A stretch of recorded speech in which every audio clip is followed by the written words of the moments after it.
Bem-vindos ao canal MLPC Linguística. Nosso vídeo de hoje vai tratar dos crioulos e pidgins, as linguagens mistas da humanidade, as linguagens criolizadas, crioulas, que são fruto de encontros populacionais e misturas linguísticas bastante interessantes, encontradas pelo mundo inteiro. Mas antes de começar o vídeo, vou pedir para vocês se inscreverem, se não tiverem inscrito já, deixarem seus likes aí embaixo e também deixarem sugestões de vídeos, de temas a serem abordados aqui no canal que vocês gostariam de ver no mundo da linguística, da ciência cognitiva, da história, da filosofia, aí embaixo na seção de comentários. Bom, o que são crioulos e pidgins? A gente vai ver aqui exatamente qual é a realidade por trás desse tipo de linguagem. Nesse mapa a gente vê a distribuição geográfica atual aproximadamente dos principais crioulos e pidgins falados no mundo de hoje. Você vê que a esmagadora maioria dessas linguagens mistas está localizada na região do Caribe, América Central, e na África Ocidental, especialmente na costa da África Ocidental, porque justamente linguagens mistas, criolizadas, são frutos de uma expansão colonial de uma população que é bruscamente levada de uma região para outra e às vezes entra em contato com línguas estrangeiras, com a língua de uma potência colonial que desloca essa população, como a gente vê aqui nessa tela, o processo de criolização, o contato abrupto entre duas ou mais comunidades linguísticas. Então a gente tem, por exemplo, uma população africana que é escravizada ou então é levada por alguma razão para uma ilha do Caribe e se depara com a situação de ter que aprender uma língua como o francês, ou como o espanhol, ou como o inglês, de maneira abrupta, praticamente em uma ou poucas gerações. Esse aprendizado, claro, como são adultos que são levados para a ilha para trabalhar, esses adultos não têm aquela capacidade de aprender o idioma de maneira espontânea, nativa e gramaticalmente correta que as crianças têm. Então eles vão estar contaminados pela gramática das suas línguas nativas, no caso as línguas africanas. Quando eles aprendem o inglês, ou francês, ou português, de maneira rápida na idade adulta, eles vão aprender o vocabulário e algumas características dessas línguas coloniais, mas a gramática, a estrutura gramatical, lógica do idioma mais profunda, vai estar também fortemente contaminada pela estrutura da língua nativa dessas populações, que são aí geralmente línguas africanas ou às vezes línguas indígenas das Américas. Então, primeiro, nesse momento, ocorre a formação de um pidgin. Pidgin é uma palavra que na verdade vem do inglês business, é uma corruptela da palavra business que virou bizin, pidgin. Lá na China, na região da China, do Pacífico, houve essa corruptela e daí surgiu esse termo pidgin. O pidgin é o idioma misto de contato que surge a partir da comunidade de adultos que é levado para uma região nova, aprende uma língua nova, geralmente de um mestre ou de uma potência colonial, ou então outra população de trabalhadores com a qual era essa mistura. Essa língua de contato não tem uma estrutura gramatical estável, mais ou menos que nem o portunhol. O portunhol é uma coisa que cada um inventa o seu, não tem um portunhol padrão. Quando a gente encontra uma pessoa, um brasileiro encontra uma pessoa que é hispânica, a gente vai improvisando um meio termo entre as duas línguas, inventando coisas absurdas no meio do caminho. Não existe realmente um único portunhol. É mais ou menos isso que acontece com o pidgin. Não existe realmente. O pidgin é uma estrutura temporária, instável, que tem características tipológicas tais como a estrutura gramatical geralmente bastante descomplicada, simples, a estrutura fonética também bastante simplificada, com sílabas tendendo a se reduzir para consoante vogal, sílabas abertas, encontros consonantais tendem a desaparecer, os fonemas mais comuns tendem a prevalecer sobre os fonemas menos incomuns, as vogais também. Geralmente existe uma perda morfológica muito grande, geralmente as línguas tendem a ser isolantes. Elas tendem a não ter flexão morfológica, quando tem é uma flexão bastante regular. Também é uma falta de marcação no plural, então uma simplificação muito grande da marcação no plural, uma ausência de declinação, com marcação de caso, de gênero, ou simplificação do sistema de gênero. O que acontece depois é que, eventualmente, essa comunidade se estabelece nessa região nova, falando essa linguagem de contato improvisada, esse pidgin, só que as crianças que nascem nessa comunidade, no decorrer do tempo, com as décadas que vão se passando, já nascem imersas nessas comunidades que falam esse pidgin, essa língua instável improvisada. Essas crianças, então, instintivamente dotam esse pidgin, dão ao pidgin uma estrutura gramatical estável, fixa, coerente, similar a de uma língua natural normal, humana, como qualquer outra. Daí, a partir desse momento, a linguagem é chamada de linguagem crioula, né? Crioula é o termo usado em português, padrão pela linguística em português, em inglês é creole, em francês é créole, são os termos derivados da palavra criar, né? Vem de criar uma linguagem que é criada, uma população criada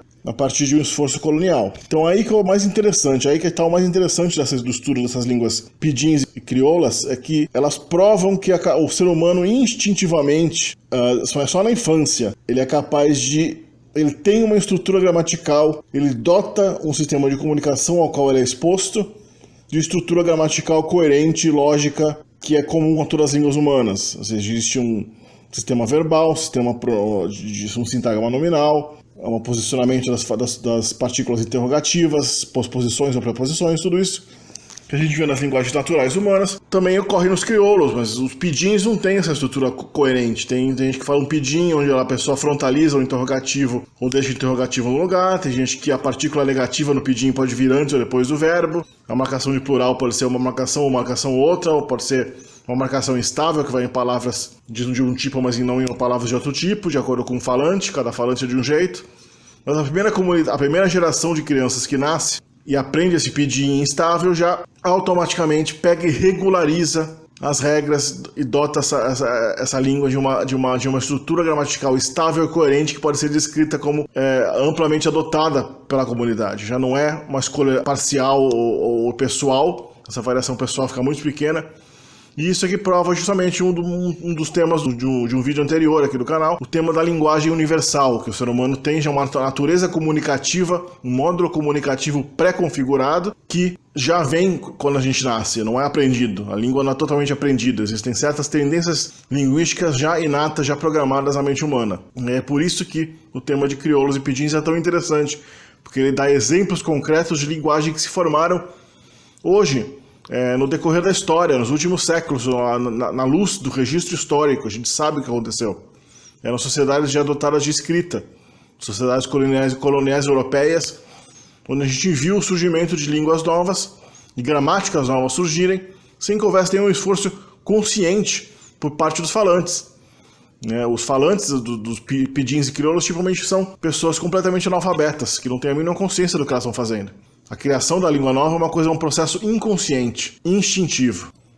Vamos ver as principais linguagens crioulas classificadas de acordo com a sua base lexical, ou seja, a língua da potência colonial que serviu de origem para o vocabulário. A maioria do vocabulário dessa linguagem crioula. As línguas de base inglesa, os crioulos de base inglesa, são principalmente o Tok-Pisin. Essa palavra Pisin é uma variedade de Pidgin que se desenvolveu na Papua Nova Guiné. Os vários crioulos caribenhos de base inglesa, como o crioulo jamaicano, que é um dos maiores do mundo, com 3 milhões e 200 mil falantes. O crioulo de Barbados e o crioulo bahamiano, que tem 400 mil falantes.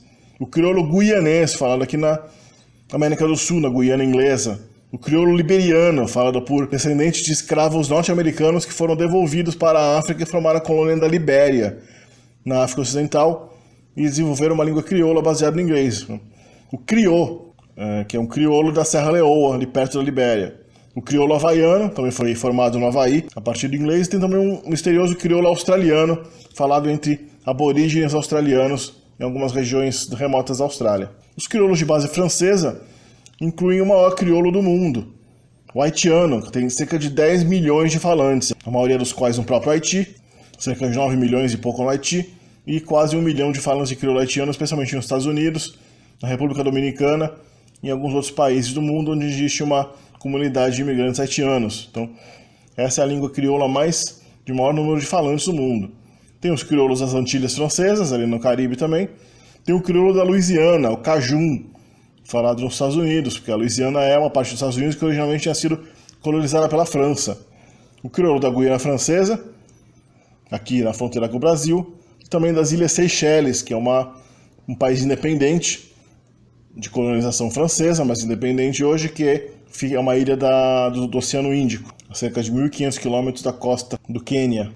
E as linguagens crioulas com base lexical portuguesa inclui o crioulo cabo-verdiano, que tem 870 mil falantes, e é a língua crioula mais antiga que ainda existe no mundo. De todos os crioulos é o mais antigo, foi formado já no século XVI, com a colonização portuguesa do Cabo Verde, e ainda subsiste até hoje com um número substancial, né, bastante grande de falantes, 870 mil.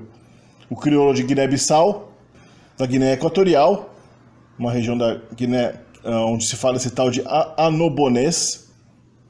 O forro, é um crioulo português de São Tomé e Príncipe. O papiamento. O papiamento é bastante interessante. Fiquem até o final do vídeo, que no final do vídeo eu vou dar descrições gramaticais e do vocabulário de vários crioulos do mundo, inclusive do papiamento e do crioulo haitiano. É importante assistir o vídeo até o final, vai ser bem interessante. O papiamento é falado em Aruba, Bonaire e Curaçao, que são colônias, na verdade, que eventualmente caíram sob o domínio holandês, mas o papiamento também sofreu uma influência muito grande do espanhol, mas sua base lexical ainda é portuguesa, é considerado derivado do português. Tem um crioulo português de Sri Lanka também, falado por menos de 30 pessoas, não se sabe exatamente, está em franca extinção. E tem também a língua chamada cristã, claramente derivado de cristão, é derivado da colonização, da presença portuguesa na Malásia e também em Singapura, com 2.200 falantes. Existem linguagens crioulas baseadas em outros idiomas também. Uma das maiores é o árabe Juba, a língua mais falada no Sudão do Sul. Esse país recém-independente da África tem uma língua derivada do árabe, um árabe bastante simplificado, resultado de uma criolização do árabe alguns séculos atrás, com 800 mil falantes. Tem o Unserdeutsch. Unserdeutsch significa nosso alemão, em alemão, e é um crioulo falado por meramente cerca de 100 pessoas, que foi formado na Papua Nova Guiné, quando tinha um pedaço desse país da Oceania que era de domínio alemão, e hoje os poucos falantes geralmente sobrevivem hoje na Austrália. Tem também o interessantíssimo Russenorsk, uma mistura de russo com norueguês, que surgiu entre pescadores no norte da Escandinávia, na Península de Kola, entre o século XVIII e o século XIX, e hoje está extinto. O crioulo do Hindi andamanês, o Hindi, a língua indiana, que foi levada por arquipélago de Andaman, que pertence à Índia. O chavacano é um crioulo de base espanhola que surgiu nas Filipinas e ainda é falado pelas Filipinas por cerca de 600 mil pessoas, um dos maiores crioulos do mundo também. O pelenquero, que é um crioulo espanhol da Colômbia. O Hachou, que é um crioulo de estrutura gramatical túrquica, mas um léxico predominantemente chinês, falado na região da China Ocidental. E também existe uma série de crioulos de base malaia que se espalharam por todo o arquipélago indonésio.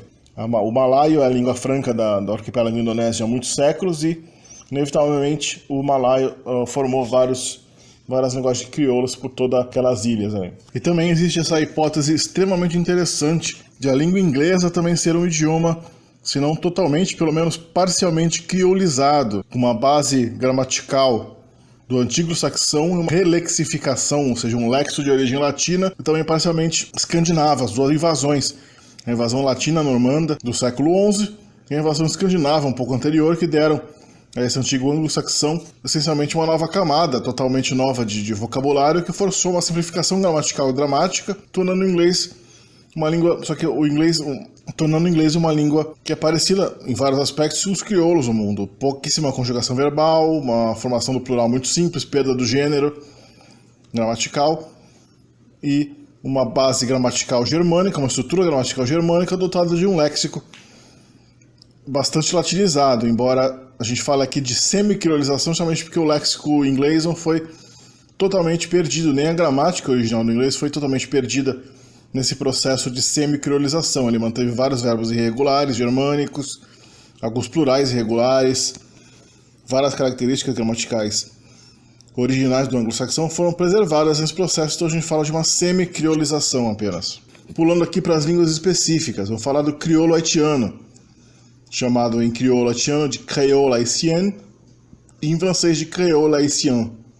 O crioulo haitiano é uma língua SVO com preposições e o sintagma nominal bastante único. Acho que é o primeiro aqui, nas várias dezenas de línguas que eu analisei no canal, é o primeiro que é AND, adjetivo, nome demonstrativo. O crioulo haitiano perdeu o gênero gramatical do francês, ou seja, não tem palavras masculinas e femininas mais. Também não tem uma marcação de plural no próprio substantivo, o plural é marcado só no artigo. E o artigo definido ele é posposto, ele vem depois do substantivo, isso é totalmente diferente do francês e das línguas latinas, onde o artigo na verdade vem antes, no começo do sintagma nominal. A ortografia do crioulo haitiano, que foi criada apenas no final do século XX, o crioulo haitiano era uma língua que era completamente negligenciada no Haiti por séculos, desde a independência do Haiti no início do século XIX até a década de 80, praticamente não se escrevia em haitiano e o ensino, a imprensa, a documentação do governo, a comunicação oficial do país era toda em francês. Nos anos 80 foi desenvolvida uma ortografia haitiana padrão, que usa o N para marcar a nasalização das vogais. A gente vê aí an, en, on. O diacrítico grave marca as vogais médias abertas E e O. O W funciona como uma semivogal W mesmo. O dígrafo OU, como no francês, marca a vogal U. A vogal U marca a vogal U. O H é aspirado. O H da ortografia tem uma pronúncia realmente aspirada, ao contrário do francês. E o J e H seguem a mesma regra do francês, j, x.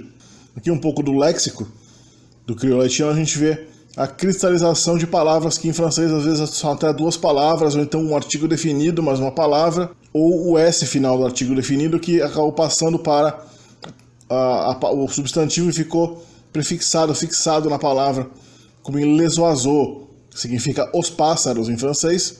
A palavra pássaro no haitiano ficou zoiseau, les oiseaux, zoazô. Mais ou menos como no português a gente tem zóio, zoreba, zoropa. Né? O S final do artigo definido é interpretado como uma consoante Z inicial do substantivo. Les armes, as armas, virou zam, que significa arma em haitiano. Uma característica bastante típica do haitiano é a transformação do R em encontros consonantais em W. Então a gente tem aqui, por exemplo, produto é produit. Próximo, que em francês é prochain, em haitiano é prochain. Roda, que em francês é roue, vira u. Croix, que é cruz, vira croix. Question, vira question. A gente tem um exemplo aí de simplificação de encontros consonantais, como a gente já tinha dito no começo do vídeo. Os crioulos são caracterizados por uma simplificação também dos encontros consonantais. E aqui a gente tem le passé, o passado, incorporando o artigo definido do francês como se fosse parte da palavra em si. O quadro pronominal haitiano, a gente vê uma forma tônica dos pronomes, uma forma átona e o pronome possessivo. Nos pronomes a gente tem uma característica muito interessante e muito estranha do haitiano, que ele não distingue entre pronome de primeira pessoa plural e de segunda pessoa plural, ou seja, a palavra pro nós e pro vós é a mesma em haitiano, é nu. O nu do francês virou nu e vu. O vu desapareceu e virou só nu. Uma coisa que eu também nunca vi em nenhuma outra língua do mundo. Não existe uma forma sujeito e objeto dos pronomes. É tudo a mesma forma, só a forma átona que é falada mais brevemente em linguagem mais abreviada e rápida. A forma tônica também é usada para o possessivo, o adjetivo possessivo. Então, livre-moi, livre-moi. Livre-moi é meu livro. Livre-nous é nosso livro ou vosso livro. Kaili é a casa dele ou dela. O artigo definido e os demonstrativos haitianos são pospostos ao substantivo. Então, livre é livro, livre lá é o livro. O artigo definido no singular ele vai variar de acordo com a consoante e as vogais da palavra que ele está seguindo. Ou seja, o substantivo que vem antes dele, se for uma palavra que termina com consoante e não tiver nenhuma vogal nasal, é lá. Se tiver vogal nasal, vira lan. Então a gente vê que bank já é bank lan. Couteau, que é faca, vira couteau a. Se a palavra termina com vogal, o artigo perde o L e vira a, não lá. Se a palavra termina com vogal, mas tem nasal, ela vira uma vogal nasal an. Então famille an, a família. No plural é só io para tudo. No plural só tem uma forma invariável io. Os demonstrativos saa e saio, no singular e no plural, também seguem o substantivo. Koto saa, essa ou aquela faca. Koto saio, essas ou aquelas facas. O genitivo, ou seja, a relação de possessão, é feita por mera posição. Ou seja, você coloca o possuído primeiro e o possuidor depois. Sacê, chien, femoin. Esse é cachorro irmão meu. Ou seja, cachorro irmão meu significa cachorro do irmão de mim, ou seja, cachorro do meu irmão. O verbo ser estar também não tem conjugação. No haitiano ele pode ser a partícula se, que é mais usada, moi se haïtien. Eu sou haitiano. Pode ser ie, que só é usada no final da frase, haitian moen é. E a negação é feita com pá, em ambos os casos. Então, moen pas haitian. Eu não sou haitiano. O verbo ter a ver é o verbo gagnan, que é abreviado geralmente para gan. Moen gagne l'argent, nan banque lan. Eu tenho dinheiro. A gente viu mais um caso aí de palavra que incorporou o artigo definido do francês. A palavra em si, l'argent, né? L'argent em francês, l'argent, virou l'argent, dinheiro. Nan banque, em banco, nan é a preposição locativa, e lan, no final, é o artigo definido. Moen pas gagne, eu não tenho. Se você quiser transformar a frase em negativo, ficaria moen pas gagne l'argent, nan banque lan. Eu não tenho dinheiro no banco. A partícula interrogativa é inicial e deriva do francês est-ce que, né? É escrita est-ce que. Est-ce que ou qu'on non lit? Est-ce que ou qu'on non lit? Você conhece o nome dele? Você sabe o nome dele? A marcação de aspecto no haitiano, a gente vê que a forma básica do verbo manger, por exemplo, é traduzida como presente ou passado, não dá para saber exatamente, não tem marcação de tempo muito clara. A partícula T forma o aspecto perfeito, moi te manger, eu comi. Ap indica um progressivo, moi ap manger, eu estou comendo. Se você misturar o T com o ap, você tem tap, moi tap manger, que é o passado imperfeito, eu estava comendo. Os interrogativos em haitiano são frontalizados, quiçá o teu e, quiçá o teu e, o que você viu? O verbo e é ver. Que côté ou reté? Onde você mora? Que côté é onde? Vem do francês que côté, côté é lado em francês. Bonjour, moi c'est Casteline Tilus, et moi sorti Haïti. Ma PC raconte l'histoire de la vie moi et pour dire comment arriver ici en Californie, côté m'a étudier, côté m'a vivre. Moi t'ai élevé en Haïti, je sorti dans une ville en dehors qui est Jean Abel, tout près de la mer. Parents te travaillent comme professeur dans le lycée de Jean Abel. J'ai pensé tu gagnes plus opportunités en étranger ou tu gagnes plus meilleure éducation à l'étranger. C'est pour ça que j'ai décidé de voyager à vivre avec ma tante moi en Floride. Là, j'étais tout petit. Je songeais jour, papa peut-être dit m'cassou. Allons j'ai pas les autres. On a visité famille nous aux États-Unis. Agora a gente pula pro papeamento. Aqui do Caribe também, falado nas ilhas holandesas de Aruba, Bonaire e Curaçao, bem ao norte da Venezuela. O papeamento é uma língua SVO, tem preposições, o sintagma nominal é DNA, como nas línguas latinas, né? Determinante, nome, adjetivo.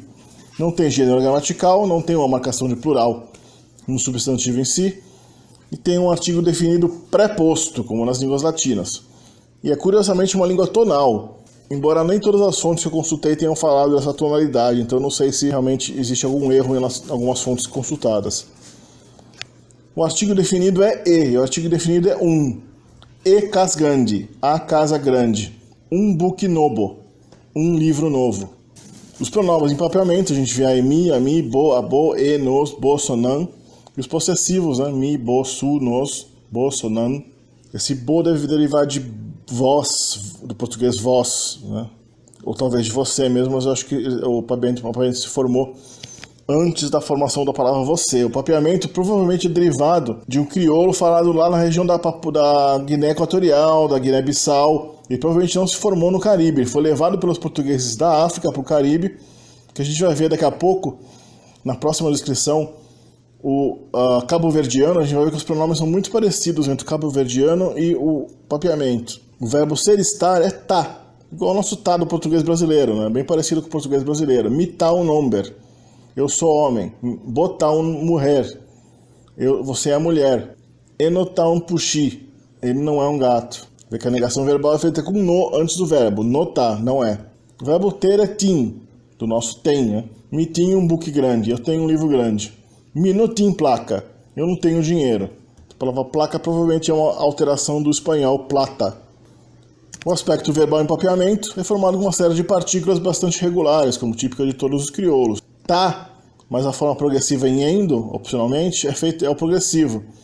A partícula a marca o aspecto perfectivo. tabata marca o passado imperfeito e lo marca o futuro. Então o verbo bai é o verbo ir. Mi bai é eu vou. Mi tabai ou mi tabayendo eu tô indo. Mi abai ou mabai, essa partícula a do perfectivo se funde ao pronome pessoal. Mabai. É eu fui.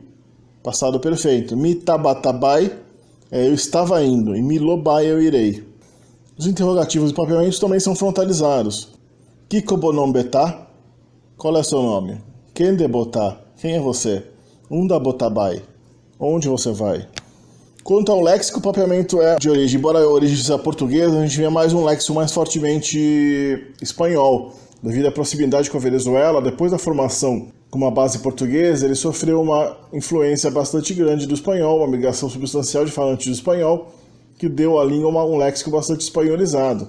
Mas a gente vê palavras que são claramente, unicamente portuguesas, porque muitas vezes é difícil saber se a palavra é portuguesa ou espanhola, porque português e espanhol são línguas muito similares, tem palavras que são idênticas em ambas as línguas, mas tem algumas palavras que a gente sabe que são portuguesas porque não existe no espanhol, como ainda.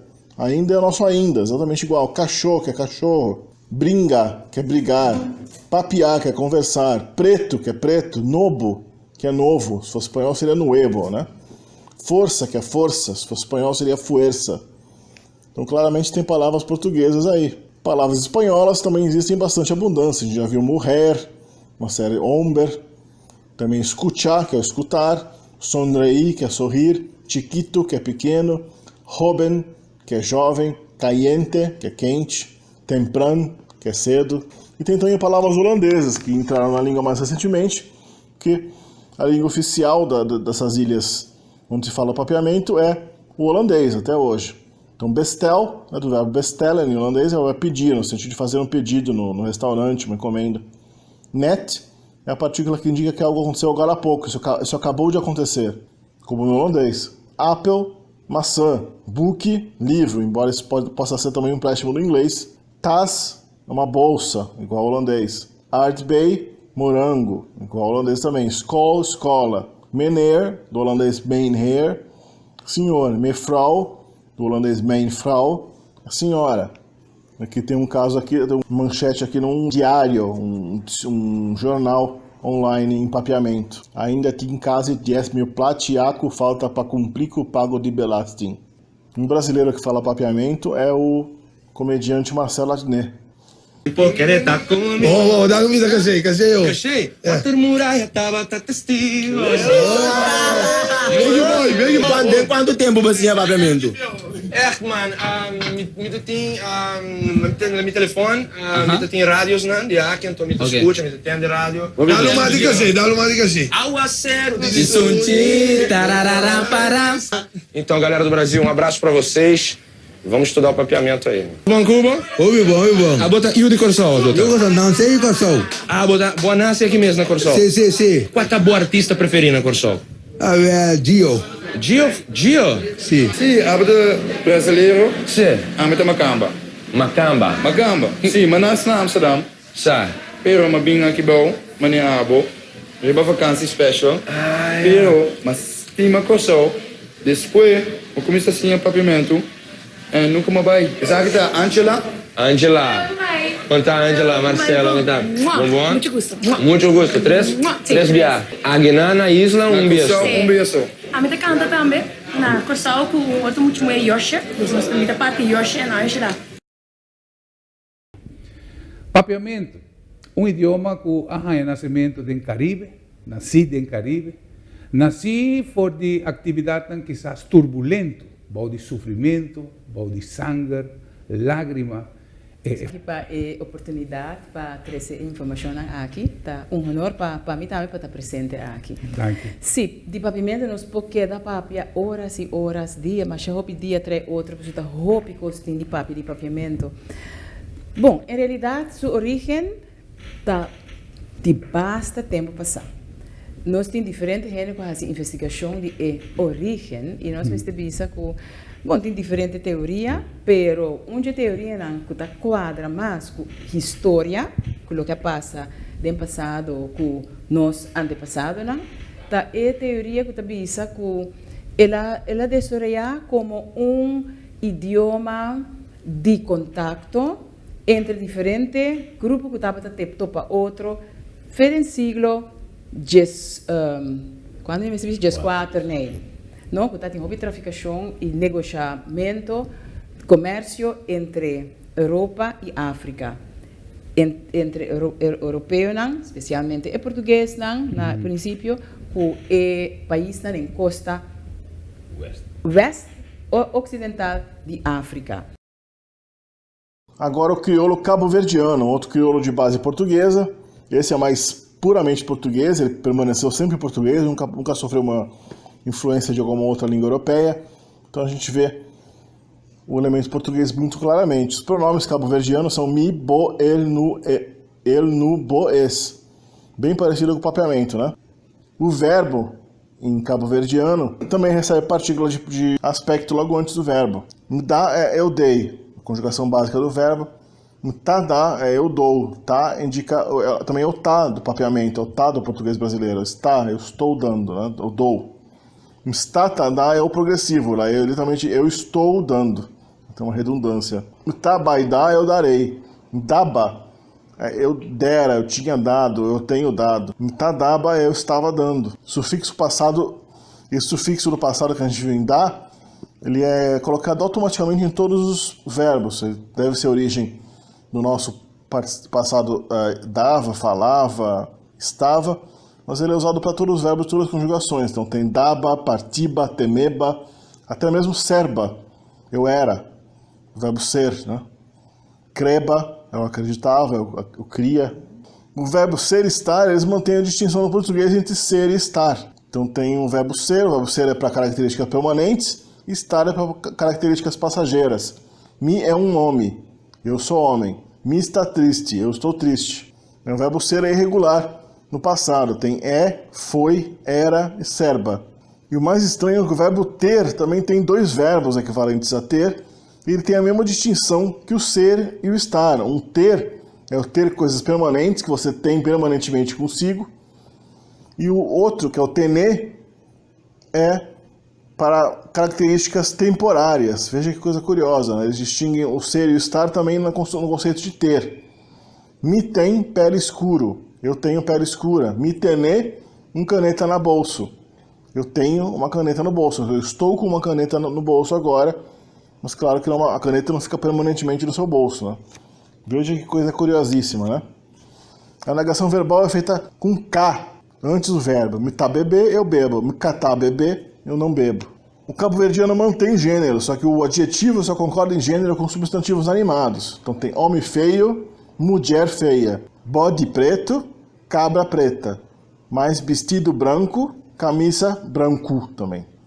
Aí não varia em gênero quando é um objeto inanimado. E também mantém a variação típica do português de timbre das vogais médias quando tem uma variação de gênero ou de número. No caso, só o gênero existe no cabo-verdiano, então substantivos que variam de gênero mudam o timbre do O para O. Porco, porca. Passando.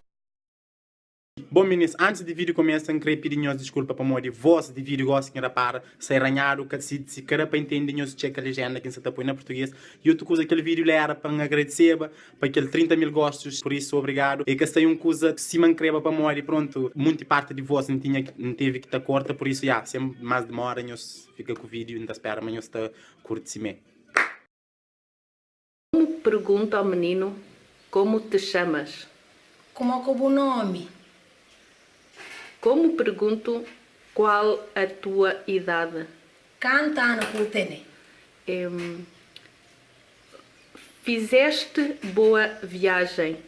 Vias e corriba bem. Vamos comer? Não vai comer. Vamos dormir? Não vai dormir. Queres mais comida? O mister mais comer? Queres comer banana ou laranja? O mister comer banana ou o mister comer laranja? Amanhã vamos ao hospital. Amanhã Nona vai ao hospital. Não vai fazer operação. É que não fazer operação. Vai fazer exame. É não fazer exame. Aqui para o Unserdeutsch. É o único crioulo de base lexical alemã no mundo, mas ele só tem cerca de 110 falantes, dos quais uns 100 vivem na Austrália e tem somente uns 10 ainda na região da Nova Guiné. A Nova Guiné é uma possessão alemã entre o final do século XIX e o final da Primeira Guerra Mundial. Quando a Alemanha perdeu a Primeira Guerra Mundial, ela perdeu todas as suas posições coloniais. Então, realmente, essa língua sobrevive por puro milagre ali, em regiões que foram colonizadas, foram, na verdade, catequizadas por cristãos ali. E o alemão sobreviveu em alguns rincões da Nova Guiné. Eventualmente, boa parte dessa população migrou para a Austrália. O Userdeutsch é uma língua SVO, tem preposições, sintagma nominal dan, como toda a língua germânica. É uma língua que não tem gênero, perdeu o gênero e perdeu o plural também. A marcação de plural no substantivo desapareceu. Os pronomes em alemão da Papua Nova Guiné, né? I, du, er e sie, que é o ele e ela, né? Vi e uns é a mesma coisa. Ele tem essa variação, ele pode ser a forma vi ou uns. Esse uns é a forma objeto do alemão, né? Em Papua, em alemão Userdeutsch, ele pode ser a forma sujeito também. É curioso que isso ocorre também no holandês da África do Sul, onde a forma objeto ons é usada como sujeito. Depois tem oi e tem die. Os possessivos, é interessante que não tem possessivo da primeira pessoa plural e da terceira pessoa plural. Você tem que usar uma construção preposicional. Für uns, que é o für uns do alemão. Für die, deles. Preposição fi, que vem do alemão für, marca posse. E a conjugação do verbo ser, que preserva boa parte do alemão ainda. Bin, bis, is, bis. Aí na primeira pessoa do plural é bem diferente, né? Deveria ser sind, mas aí é bis, vis, vi, bis. Estranhíssimo aqui, parece que a forma da segunda pessoa foi adotada para a primeira pessoa plural. A forma do du também é usada para o vi. Daí seid, sind. O artigo definido para todo mundo virou de, e o artigo indefinido para todo mundo virou ein. O verbo ele tem uma similaridade superficial e ultra regularizada com o alemão. Então é i essen, não tem conjugação, i essen é eu como. E nie essen é eu não como, eu não comi também. I hat gegessen e todas as formas seriam hat gegessen, também não varia com pessoa. Ich hab gegessen, né? Eu comi, passados, perfeito. Sie ist ein großes Mädchen. Ela é uma menina grande. A gente vê aí o sintagma nominal, né? Ein großes Mädchen. Em alemão seria ein großes Mädchen. Os verbos de prefixo separável do alemão não são mais separáveis, ou seja, o verbo anfangen, que é conjugado fica fängt an, no Userdeutsch permanece prefixado, der Mann anfang, o homem começa. Em alemão seria der Mann fängt an. Também um comparativo das línguas germânicas, né, que se coloca um ER no final para indicar mais, no adjetivo não existe. No Userdeutsch, você vai falar que ist mehr klein denn ich, que é como a gente fala em português, ele é mais pequeno que eu. Em alemão seria ist kleiner als ich, ele é menor que eu. E a posse, né, a relação de possessivo e genitivo é feita não com a preposição von do alemão, e sim com a preposição für, que vem do alemão für, que significava para no alemão, é o for do alemão, mas virou possessivo, possivelmente pelo substrato das línguas papuas ali. Então, Haus für Tom é a casa de Tom. Zusammen heute und mehr Freude. Lass das träumen. Meine Mutter ihr Name war Anna Nagel, sie war ein halb Weiße. Und mein Vater war ein halber Chinese, schwarz und weiß. Und mein Vater war schwarz und was? Gelb. So. Okay. Ja. Aber wird immer gesprochen Deutsch zu Hause. Aber ich bin traurig, alle meine Kinder sprechen nicht unser Deutsch. Okay, ein Foto von unserer Familie. Ja. Unsere deutsche Kreol, ja. Familie. Ja. Und dann ein Tropfen. Wir alle bist durstig. Eu espero que vocês tenham gostado desse vídeo, né? Deixe seus comentários, seus likes aí embaixo e a gente se vê no próximo vídeo.